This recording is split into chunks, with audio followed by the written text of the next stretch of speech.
This is a brief review of the Rode NT USB mini microphone. I'm not going to spend much time going over all the features and specifications because there's a lot of other YouTube videos that do that.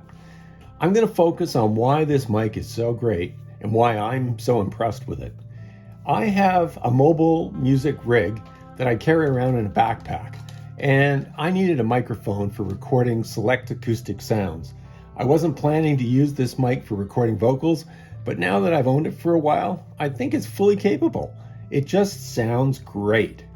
I have owned other USB microphones from 10 years ago, and they were okay, but not great. For $100, this Rode mic is comparable to expensive studio microphones costing $1,000 or more. It really delivers on the description of studio quality USB microphone, which is what they advertise on their website. It's a condenser microphone, directional cardioid pattern with a built-in pop filter, perhaps designed for podcast recording and streaming. Its default sample rate is 48 kilohertz, commonly used for broadcasting, whereas you might be using 44.1 kilohertz by default in your DAW if you're using Logic or GarageBand. It has substantial weight to it and solid construction. It seems durable, but small enough to carry around in your travels. You can connect it to a mic stand or a studio arm, but I like using it just as it came delivered. Has this neat magnetic base, works really well. More expensive mics are fragile and sensitive and should stay in the studio, but I wanted something I could kick around and abuse. It has a USB-C connector, so you can use it with your laptop computer or you can use it with an iPad, and it functions largely as an audio interface. With your headphones plugged into it, there's zero latency, and the sound quality is excellent. Aside from the impressive smooth sound quality, the Rode Connect software app sets this apart. Okay, here's the basic Rode Connect software. You download it, it's free, really simple installation. It takes about 5 minutes. But let me just highlight some of the things that I really like about it. At first, I kind of wrote it off as just a utility, a 3-channel mixer. I wasn't sure if I would use it or not. But there are things I like. For example, you got your microphone channel, you've got a system channel that picks up desktop audio, and you've got a virtual channel where you can route audio from another application. And each one has gain control, which is really great. So you can see here I can adjust the gain of the mic. And it's also got some features on here like a compressor, which you can turn off and on, noise gate, which works really well. In my case, I have an old laptop and the fan tends to come on, so turning on the noise gate is excellent. The last channel is for sound effects, and it comes stock with a bunch of things.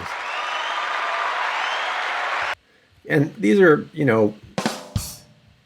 sounds that you might use if you were creating a podcast. But what's really cool is you can drag and drop as many of your own sounds as you want in there. So if there's a song that you're going to use, there it is.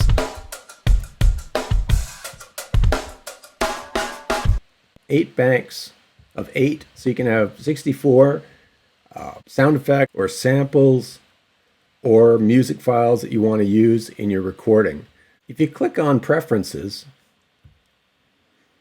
you'll see you have a couple of different options for making recordings. You can turn off or on the monitoring from the microphone, especially if you're concerned about getting feedback through the microphone from speakers or something like that.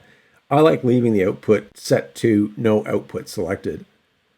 And in the monitor mix, you can decide whether you want the microphone included or excluded. Here's a neat feature, is if you use Rode Connect application for recording, by default it'll create a stereo track, but you can change it to multi-channel, which is pretty good. Okay, so you can see by this meter that I've got microphone input, but what about the other sources? So if I play a song,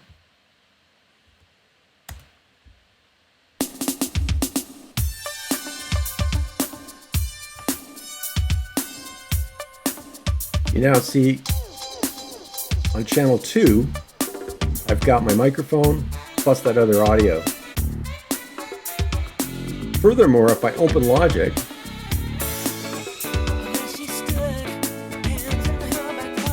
a bit confusing, but you can see that I have sound from 3 different sources, and I can control the mix. So that gives you incredible flexibility to route and control the audio in your recording. So in Logic, there's kind of 2 ways you can capture audio from the mic. One is to go into Preferences, Audio, and select the USB Mini.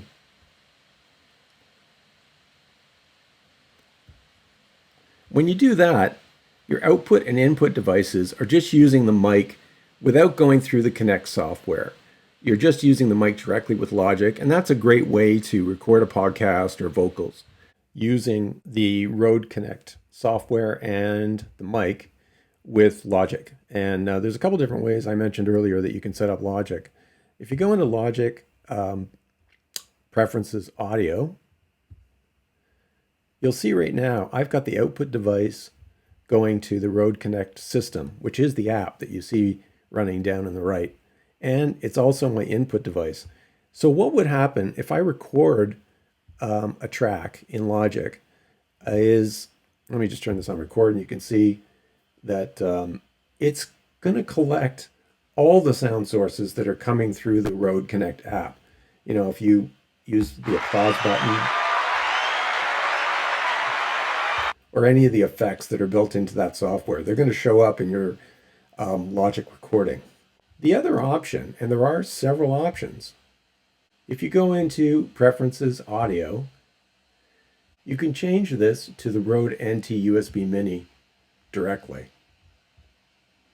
I'm just going to keep the output going to the Connect system.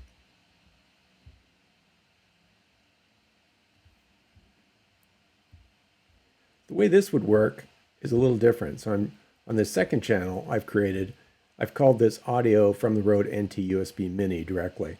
You could see in this case, I've got signal from the mic going into Logic, but it's not showing up in the system channel, so it's not going back. A couple of different options there that are pretty useful in terms of deciding how you want to record audio and how you want that audio routed.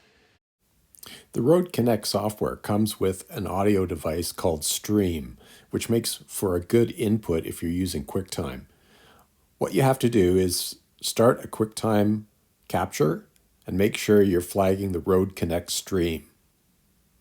Another great feature of Rode is their website. I was really impressed with the way things are laid out here. In particular, they have something called the Learning Hub.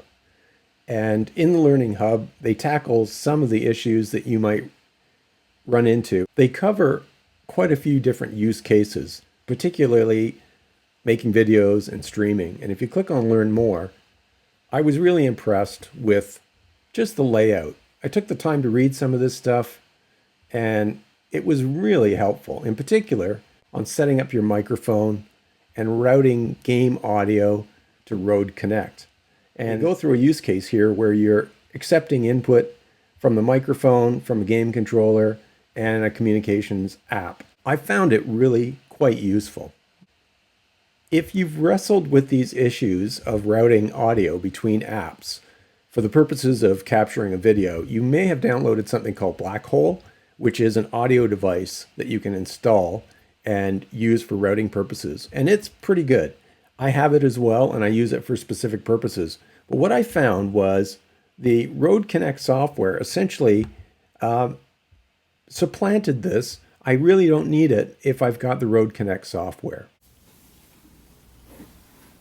Hey, I don't know whether the subscribe button thing is all it's cracked up to be, but it would help me out, I guess, if you subscribe.